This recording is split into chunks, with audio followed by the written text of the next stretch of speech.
Doctor, need you back home, baby. Doctor, where you at? Give me something.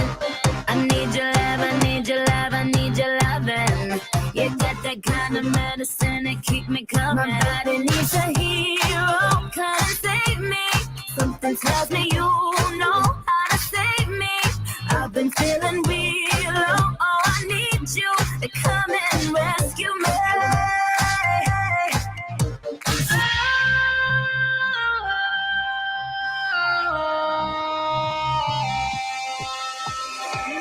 Make me come alive, come on and turn me on. Touch me, save my life, come on and turn me on.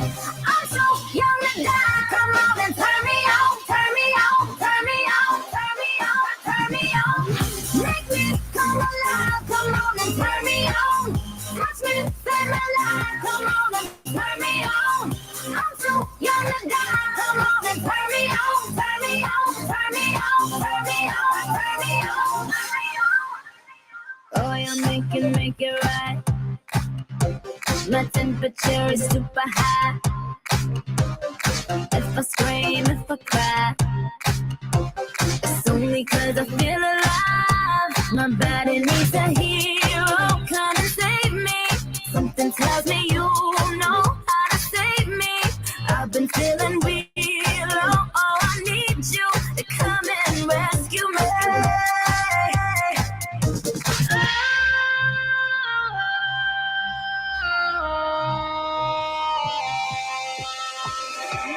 Make me come alive, come on and turn me on. Touch me, save my life, come on and turn me on. I'm too young to die, come on and turn me on, turn me on, turn me on, turn me on, turn me on. Make me come alive, come on and turn me on. Touch me, save my life, come on and turn me on. I'm too young to die, come on and turn me on, turn me on, turn me on, turn me on, turn me on. You got my life in the palm of your hands. Come and save me now. I know you can. Don't let me die young. I just want you to father my young. I just want you to be my doctor. We gotta get a cracking chiropractor. I know you can save me and make me feel alive. Make me come alive, come on and turn me on. Touch me, save my life, come on and turn me on.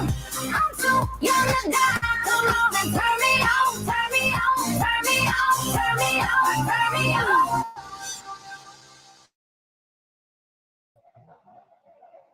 All right. That's probably the smoothest intro I've ever done, at least within the past couple of months. Usually there's problems. But let me add Zombie. And yeah, if anyone's noticed, yeah, we're a few minutes late, but Zombie had to go get some soda water. Soda water. This is gonna be interesting. You know that broody monsoon storm I sent you a picture of? Yeah. It's even bigger and it's even darker and it's headed my way. Hooray! So, just FYI, guys, we'll see how this goes. I seem to be on the less hostile part of the storm. But be prepared for this podcast to possibly be extremely loud. Right. It's like, you ever want to know what it feels like to, stream with Reed Timmer? Here we go. Pretty much. The storms here are a whole different breed of angry. And they're not angry like the supercell thunderstorms of tornadic yore. But they still seem like they have a grudge to pick with you in particular. I'm pretty sure fucking Hurricane Beryl fucking hates Jamaica right now in particular. And you know what? Everybody's saying what you and I were saying. How Texas needs to gird their loins because this thing is going to hit the Gulf and it's going to re-intensify. Exactly. It's like giving a toddler an energy drink. Guess what? Everything's gonna be in ruins in about 5 minutes. Yeah, I don't know why more folks don't know this, but weather tangent from the person with the weather spin. The reason Hurricane Beryl is so strong right now is because the oceans are at record warmth for this month. And so that's all, and you need warm water to fuel hurricanes. That's why they weaken over land. They're cut off from their fuel source.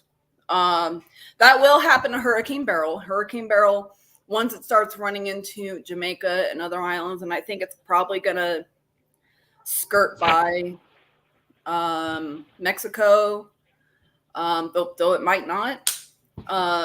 Either way, it's going to weaken. And there's a lot of folks who are saying what I was saying.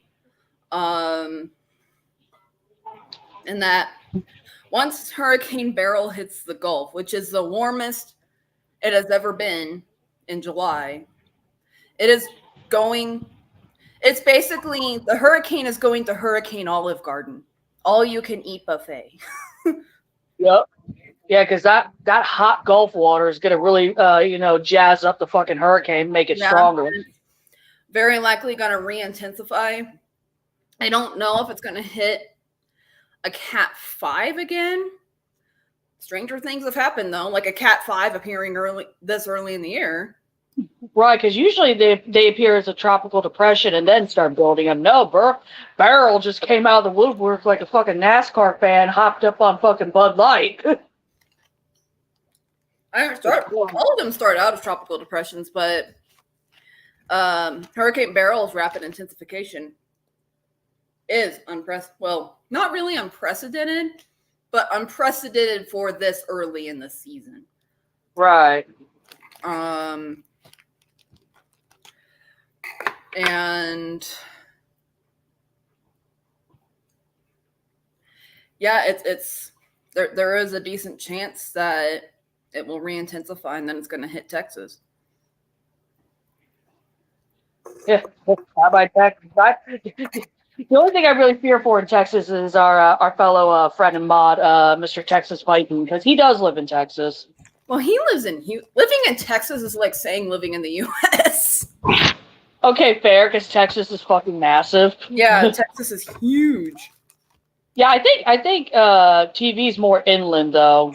TV, he's not on the coast. No, he's in the DFW area, which is which is in the center of Texas or thereabouts. Oh, so yeah, he's probably gonna be fine. Probably some localized storms, but that's about it. But yeah, if you're in Austin, maybe Houston, get ready. Gird thy loins. Mm-hmm. Bro, something hot. I when I lived in Texas, I never really went to that part of Texas. In fact, I never went to that part of Texas. Remember when I was a kid, I went to Washington and the beaches of Texas, and I was like, where? You're like, where the fuck are the beaches of Texas? Right, exactly.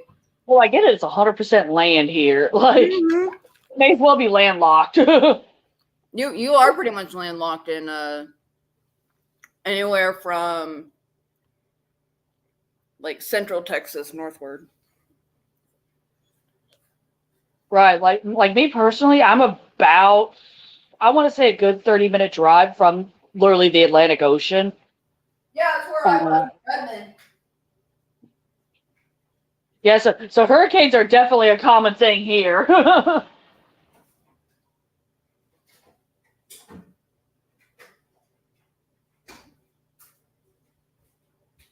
Yeah.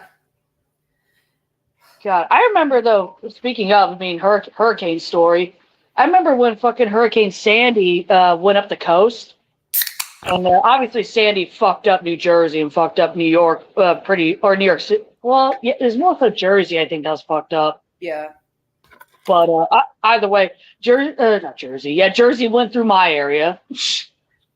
No, Hurricane Sandy did go through my area, and I remember because I was working at the preschool at the time, and my boss actually called someone from corporate and said we need to shut the schools down in the area because we're about to get hit. It is not going to be fun. It is going to be extremely dangerous. You're going to end up losing lives of parents, children, and possibly teachers if they have to drive through this. Which they were right. It was pretty bad. I wouldn't say it was like a Category 5 bad where it was. Sandy. I think Sandy at peak intensity was a Category 3. Yeah, I mean, it rained pretty bad here. Like the most my area will get when it comes to hurricane weather is extremely bad flash flooding. Well, that's the main. That's the main danger with hurricanes. It's not the winds; it's the flash flooding. Yeah. But yeah, my boss at the time, she called up some from corporate, and our corporate office was in Florida. And she called them and was like, hey, we need to shut down the schools, in this particular area because it's going to get bad. And they didn't believe her at first until they saw the news. And then they're like, yeah, we're going to close, schools from, this area to this area. And yeah, that was surprising. I was like, damn, Miss D, I didn't think you could fucking pull this off. She's like, well, I care about the kids. I don't care about them. Yeah.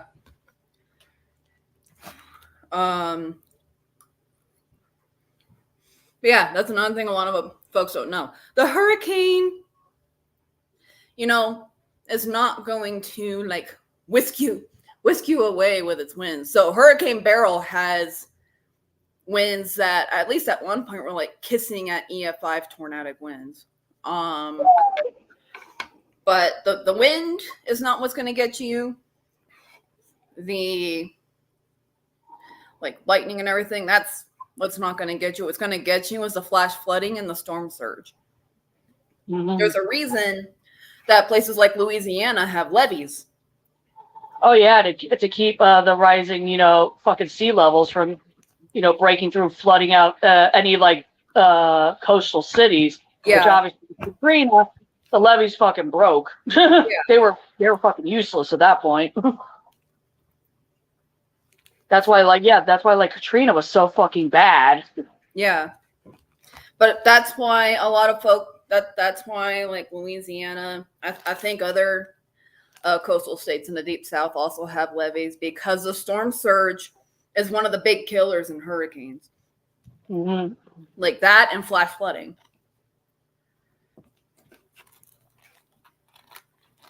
So that's a thing that you really, really, really have to. I mean, if you're in hurricane-prone areas, you know this. Oh yeah, definitely. It's like you with tornadoes. You're very well versed with tornadoes. I'm very familiar with hurricanes. Mm-hmm.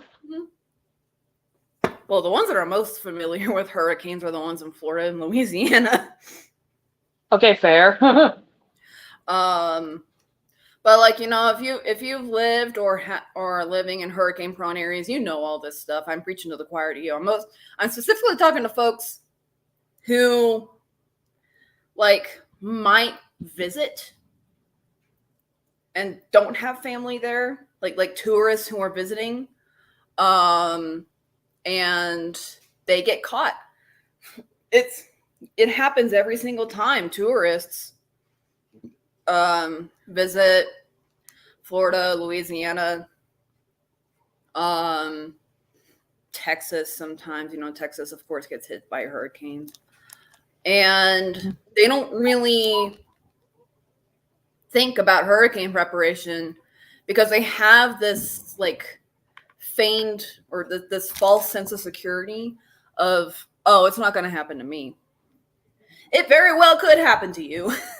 Oh yeah, definitely. I mean, if the circumstances are just right, I mean, you're gonna experience your own fucking hurricane on your vacation, dude. Yeah, and so the main thing you want to worry about is flooding, because that's the flooding and the storm surge. Those are the two big killers of hurricanes. Mm.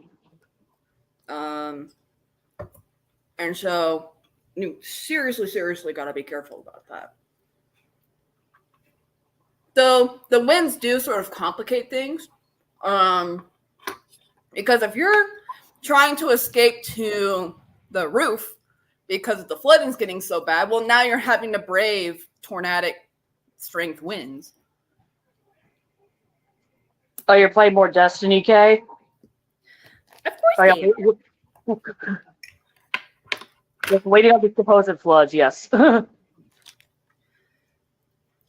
you're not going to get hit by Beryl. That's what you're thinking. Texas is going to be hit by Beryl. Yeet. But no, don't worry. Your time will come definitely this season, especially with how early it's kicking off.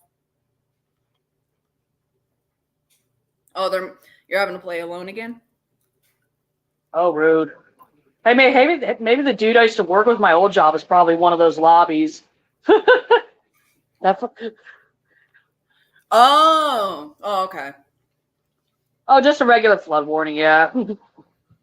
I thought you were talking about Hurricane Beryl, and I'm just like, no, it's not hitting Georgia. It's like it's going the complete opposite, actually. Uh-huh. It's gonna nail Texas.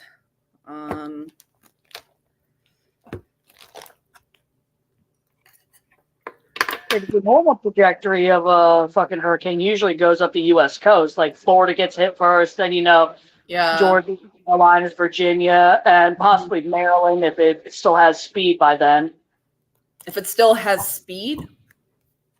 Still has its speed, yeah. Or shut up. It still has juice left in the tank, you know. Oh, okay. Because I was like the drug? You gave the hurricane speed? I mean, if the hurricane goes into the Gulf, then yeah, you may as well be giving it speed. Mm-hmm.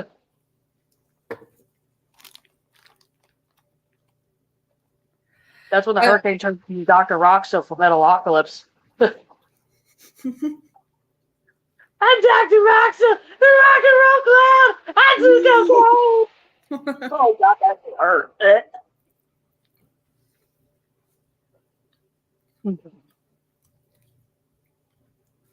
I actually have a friend whose nickname was Dr. Roxo because unfortunately they did do cocaine. They no longer do cocaine now, which I'm very happy about. At that point in time, it's just like, all right, here's Roxo. Yeah. I saw I unfortunately saw a heroin needle on the sidewalk. Things. That kind of stuff doesn't make me disgusted or anything. It mostly just makes me sad. Right, because hard drugs definitely will fuck you up. They'll fuck up your life. Not just that, but a lot of folks turn to them, due to life difficulties and troubles. In fact, there's a lot of heroin and opioid abusers who got started because of chronic pain. It's funny though because a lot of folks are just like, oh, marijuana is the gateway drug. You smoke the weed, you're gonna end up snorting coke or shooting up heroin. When really there's a lot more factors to it. Like one of them is trauma. Really one of the factors for it that they don't like to admit is the part that prescription drugs have to play on the opioid crisis. I know somebody, to protect their privacy, I'm not going to mention who they are, whose brother has ulcerative colitis. Mm-hmm. And he was given opioids for it. And unfortunately, he's starting to become dependent on them. Yeah. And that's actually how a lot of opioid addicts get started, is that they are chronic pain sufferers who were prescribed opioids to manage their chronic pain. And most of these, I will admit, are men and masculines. Because I also have a form of ulcerative colitis, Crohn's. I was never offered opioid once. I was instead told to take ibuprofen, which doesn't do a single thing to it. But meanwhile, they immediately jump to opioids. It's like, if you're gonna a man or a mask, you have to have, this opioid so you're not in pain anymore. Meanwhile, with women or, femme presenting, it's like, nah, you'll be fine. Here, take some Tylenol. Exactly. I mean, it's the 2 wins. Those are 2 wins of both bad extremes. But they really don't like it when you point out that a major contributor to the opioid crisis is prescription drugs and how often doctors prescribe them for stuff like chronic pain.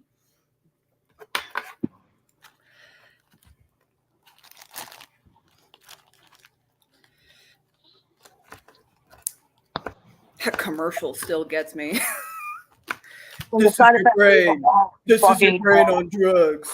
Right. It's funny. Us same kids who saw those commercials growing up. Most of us are stoners now. Right. And most of us make fun of them because they were just funny. Right. It's like, oh my God, this is ridiculous. This is not like, scary or life changing. It's just ridiculous looking. Yeah, it's hilarious. I mean, honestly, I do feel like a puddle after, a couple gummies, but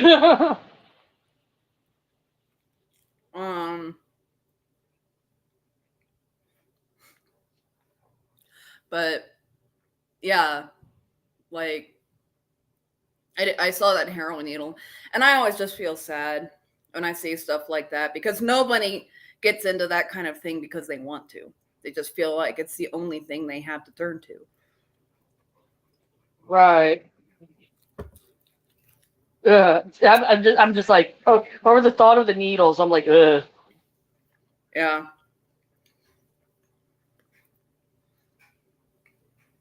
I actually went out with my neighbor the other day, and we actually talked about it. And I actually helped her become more to empathize more with the homeless because I was like, a lot of folks, there's actually a ton of working homeless out there. And those who are alcoholics and drug addicts, a lot of them are folks who had a lot of things go wrong. And so they turned to the only source of comfort available to them, or were introduced to a very toxic form of comfort available to them. And now they're in the situation that they're in now. But I told her about Seattle. Seattle has a gigantic homeless population. Mm-hmm. Like, it's literally a town within a city. It's huge. I've seen it. It's like Skid Row, but like times like 10. Mm-hmm. And a lot of them had fallen on hard times, and there's definitely a large portion that are working homeless. I actually knew somebody who was a working homeless person. She was like, yeah, with the cost of living and groceries here, I can't afford a house. I have to live in a tent. And I've known homeless folks with like 3 jobs. And so there's that meme that Jim Carrey, folks suffering are not your enemy, I believe it says. Right.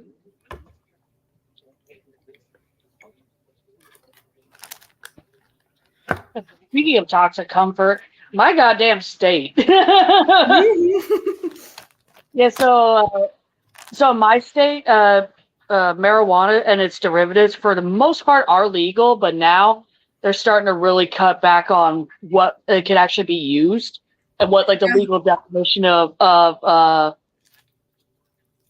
what you could actually have in shops, like vape shops, for example, or what my mom used to call them back in the 70s, head shops.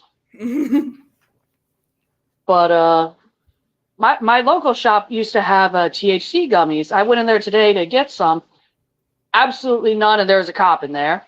That was already a red flag that there was a cop in there.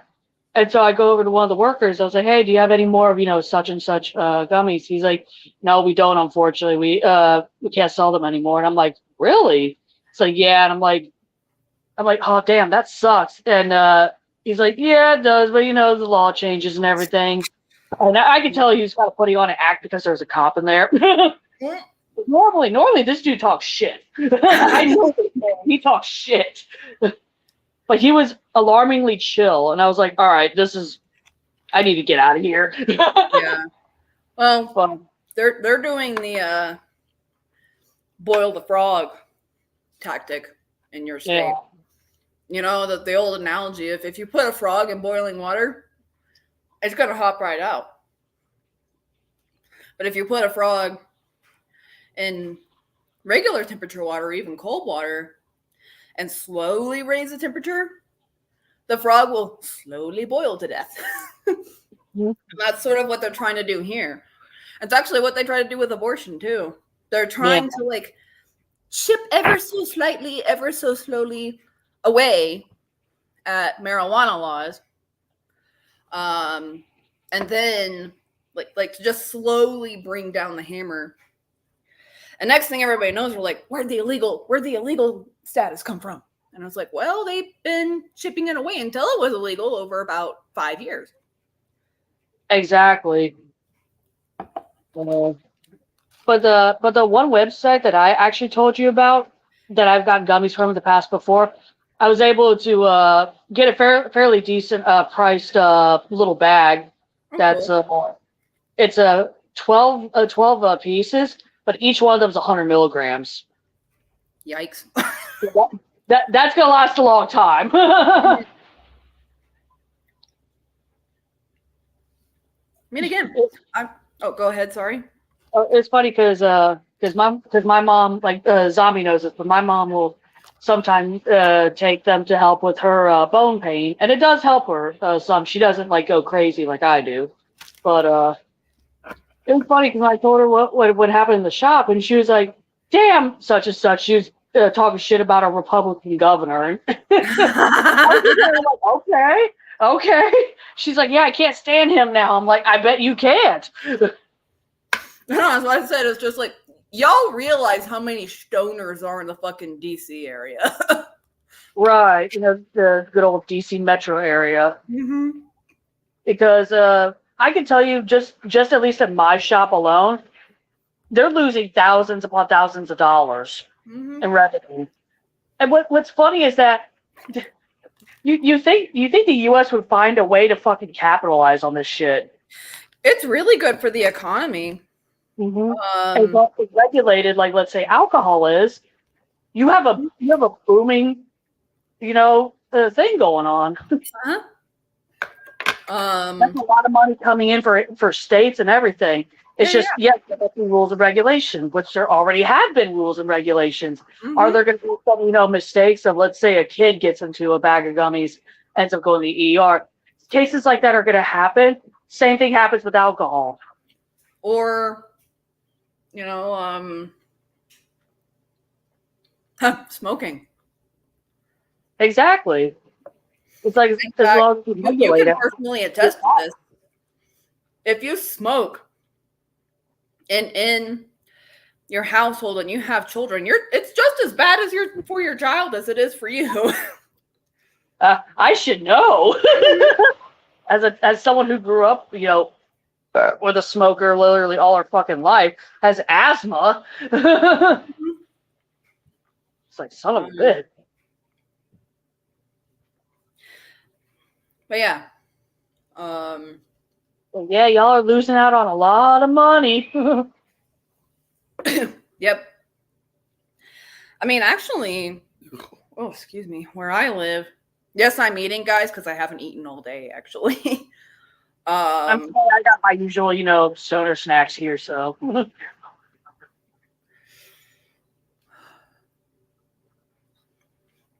Where I live, weed is legal. West Coast is legal. Colorado, it's legal. I am eating, damn it. Good partner. I love you, Kay. Yaw. Now go eat, woman. No, I'm kidding. Just like, eat, you bitch.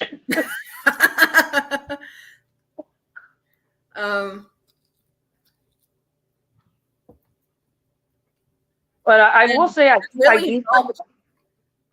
it's really helped the economy. Wherever that is. But yes, what she said, LMAO. So yes, eat, bitch. But I can understand why, some folks be, scared of, THC, marijuana, Delta 8, 9, 22, whatever number they're on now. I feel like a boomer saying this. Because there have been reports, especially with Delta 9, of folks actually having psychotic breaks from it. The reason they're scared of it is because of the war on drugs.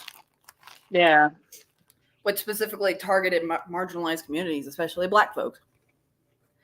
And marijuana was turned into this big, scary thing because it was used as their scapegoat to further their own means.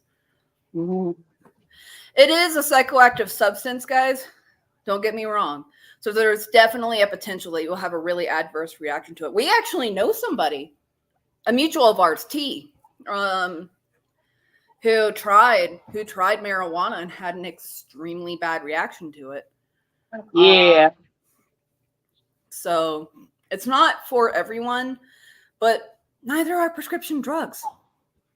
Antidepressants, for example. I can't take those at all because it has the exact opposite effect of its intended purpose for me.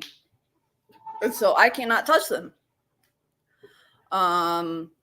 It's bad when the antidepressants make you want to unalive yourself. It's like, this is exactly what I didn't want to happen. Yeah, I learned a lot. That's the first thing I'll never forget that fucking psychiatrist. This fucking psychiatrist was trying to get me back on antidepressants. And he was like, well, once you get past the unaliving stage, and I'm like, and if I don't get past the unaliving stage? Right, it's like, what if I don't get past that stage? What then? What then, doctor? It's like, if I don't get past the unaliving stage, there's a very high chance that I will be unalive. At that point, I would have just said, then you're gonna. It's like, if I don't get past that stage, you're gonna have a front row center view of my funeral with my open casket, bitch. Well, yeah, I feel like if somebody pulls. Oh, there's a reverb on your end. There's a who? Reverb. It might be because I have my fan on and it's right next to my fucking bed because it's so hot. I know, but I can hear myself and it's on your end and it's very loud. So they can too. Any better now? Let me see. Yes. Yeah, all I did was mute myself and unmute it. I mean, worst case scenario, I could throw in earbuds because I have the audio part of the stream on my backup phone. So that's really cool. Anyways, what was I saying? Right. I mean, I feel like the next time somebody tries to pull that number on me, I'm just being like, I will flat out tell them, I feel like you are putting my health at risk. Oh yeah, exactly. Don't hold any punches because you are your number one advocate when it comes to your own health, whether it be mental or be. As somebody who has had chronic pain her entire life, you have to be.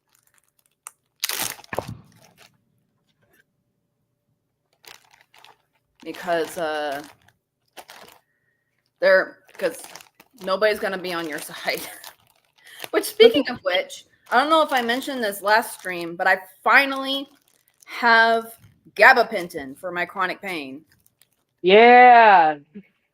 Because my psychiatrist did my doctor's fucking job. Which is sad that the psychiatrist has to step in and be like, yeah, she needs this. Then the psychiatrist has to treat physical pain. Yep. Psychiatrist is only the brain doc. Well, the other brain doctor. The original brain doctor is a neurologist. Yeah. But yeah, it's pretty bad when, the the head doctor has to fucking, you know, advocate for your physical health too. It's like shit. Yeah. Well, I mean, I was having a really, really, really nasty flare up, and like, I didn't let it get to the point where it would be really nasty, but by now I know when a really bad one is about to happen. And so, you know, because I'd recently quit alcohol, I did a lot of research on like the kind of drugs they use for alcohol withdrawal and everything. And I found out that I have both of the main drugs that they would use. One of those was diazepam, which stops seizures and muscle spasms and everything. So it's not just an anti-anxiety medication, it's also a muscle relaxant. Right. And so just out of sheer desperation, I decided to take the full 10 grams. I had it for panic disorder. And the pain was just gone. Well, not gone. It returned to baseline in like, I want to say 8-10 minutes. And I was like, do I finally have a psychiatric loophole for my chronic pain? You're like, did I just discover a cheat code? Pretty much. And so I got in contact with my psychiatrist. She's super autistic friendly. She lets me text instead of call. And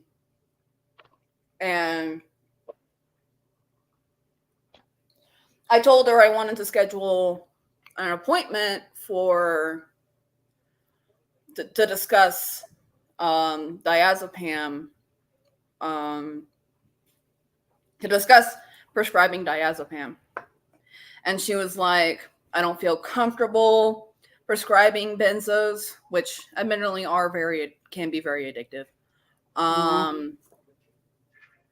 You know, here are these other anti-anxiety medications.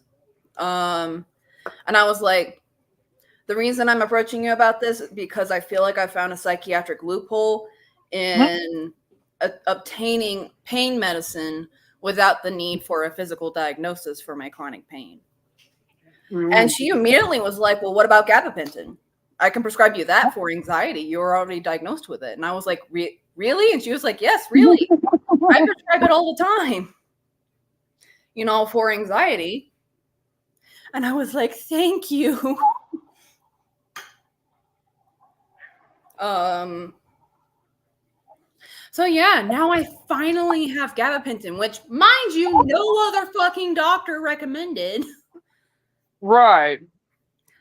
Like, the most I got was take ibuprofen. Even those who wanted to help me figure out what it is wouldn't offer me pain management in the meantime.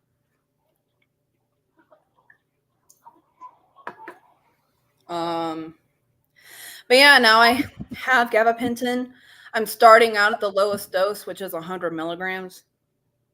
I don't know if a low dose of anything is gonna work. Right, because you're like a fucking bull elephant on steroids. It takes a lot to put you down. Yeah. I think I'll have like one more thing of this and then call it good. But still, it's like I have gabapentin now, which awesome. The only downside of if I take the gabapentin and it doesn't work or doesn't fully work is that I won't be able to take the diazepam. I don't trust mixing meds like that. Yeah, it can be extremely dangerous. Mm-hmm. That's why, funny enough, like if I'm given like a like let's say I'm on antibiotics for like a fucking upper respiratory, for example, and I want to take like Tylenol or ibuprofen with it, even though mixing those with, you know, antibiotics isn't that bad, it can still trigger a reaction in the wrong person. I'll call either one of my brothers up because both of them have EMT training. And I'm like, hey, can I take this with this? And they'll tell me yes or no. Like pretty much off of that. Especially the older one asks. He'll definitely let me know. And if he starts giggling, that means don't mix it. Even though he's a born again Christian, he still has a twisted sense of humor, which I can at least appreciate, you know? Mm-hmm. Well, he's still an EMT, right? I mean, he's trying to go into semi-retirement at least, but Yes. Because he's gonna be 50 next year. yeah. And he's approaching that age where most first responders are starting to slowly kind of retire. Yeah. Because most first responders that are not like, you know, higher ranking, like officers, like with fire department, for example, like, you know, lieutenants, captains, battalion chiefs, they are a little bit older for the most part. They're the senior officers because they don't see that much action compared to like the Tech 1s and the Tech 2s. Mm-hmm. But my oldest brother, he's been a Tech 2 EMT for so long now that he personally has never sought to go, you know, up in the hierarchy. But also, I feel like that he's just starting to get tired of it. He's just like, I'm too old for this shit. Yeah. I mean, that kind of lifestyle, you need to be able to keep up that energy. Yeah. And, you know, as you get older, you know, you start to lose ability. Mm-hmm. And you just get tired quicker, you know? Yeah, and the death rates amongst first responders, whether it be, you know, medical or, you know, unaliving. Mm-hmm. Because unfortunately, first responders do, along with, you know, military, current and former, have a high mortality rate. Same with doctors and vets and nurses. Yeah, when you have that tough of a job, it's definitely going to take a toll on you physically and mentally. Mm-hmm. I mean, hell, I've told you some of the horror stories I've been told. Yeah. Gotta love decapitation and mummified jerky men in the forest. Yeah. It's like if you don't give a corpse that's hanging from a noose in the forest a nickname, you might as well just go home crying. That's what they called him. They called him Jerky Man because he was up there for a while, and the weather was just right for him to just be mummified. Of course. Mm-hmm. Alrighty. I also have actually like a funny, disgusting story of one of my brothers was on a call with another guy. We're going to call him A because that's the first name, his last name.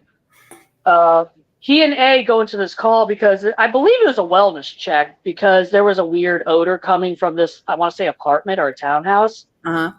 And so they essentially showed up to the call. They got access into the building. Only through a window, because I don't believe there was a landlord there, or they would have just tried to go through the front door. But A decided to go through one of the windows, and Excuse me. once my brother opened the window, because A was like, "No, we should just go now. What if he's hurt?" Like whatever. My brother opens up the window. My brother knows to hold his breath and breathe out of his mouth. So he was able to use both of those tactics to kind of open up the window, and he was fine. He went in. The moment that A went through the window, he did not employ either tactic, and immediately, Yep. he immediately hoarded. Because yeah, unfortunately, the person that was in the house was deceased. But yeah, it was. I was just like, damn, he didn't hold his breath. He was like, nope. Like, shit. All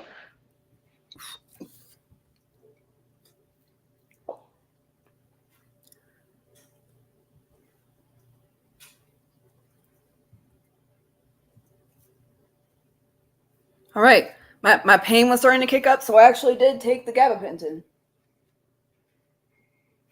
Woo. Let's see if it works. Oh my god, that's like me whenever my cramps get so bad and the ibuprofen isn't cutting it. You're like, god damn it, microdose. I'm like, what? It's like microdose of gummy, damn it. Because it does actually help to an extent.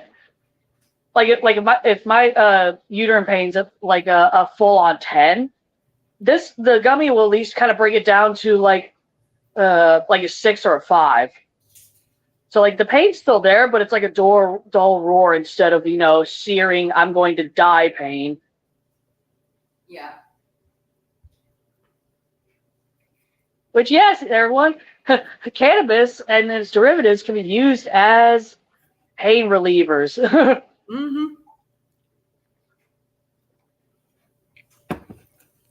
That's one of the things that has sort of made me consider it, but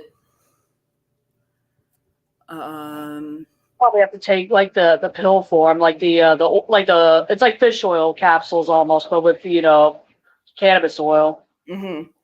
Because I'll admit that the skunk taste with the gummies, I'm not a huge fan of, especially when I'm trying to do something that's mango flavored. Makes me sad when I get like a mango. Oh my god, that reminds me. Me and one of the fucking managers, D at my job, she brought in exotic fruit flavored gummy bears. I was like, what?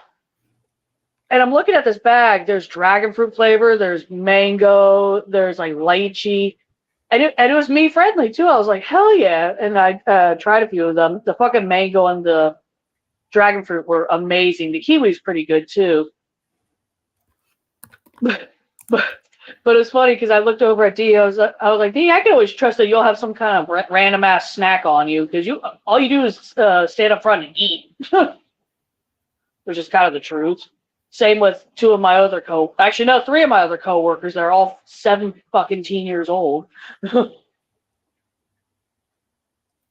Oh, speaking of, one of the adopted little brothers, JR, he's in Mexico right now for a month. It's on vacation. I told him, I'm like, dude, jealous. I want to get out of here for a month. He's like, come on, bro, let's go. The same 17-year-old that was extremely surprised of how strong I am. God, that was hysterical. It's like, oh, impromptu arm wrestling. I'm bending his arm over. He's like, wait, what? I'm like, yeah, I'm strong. Like, don't let this short stature fool you.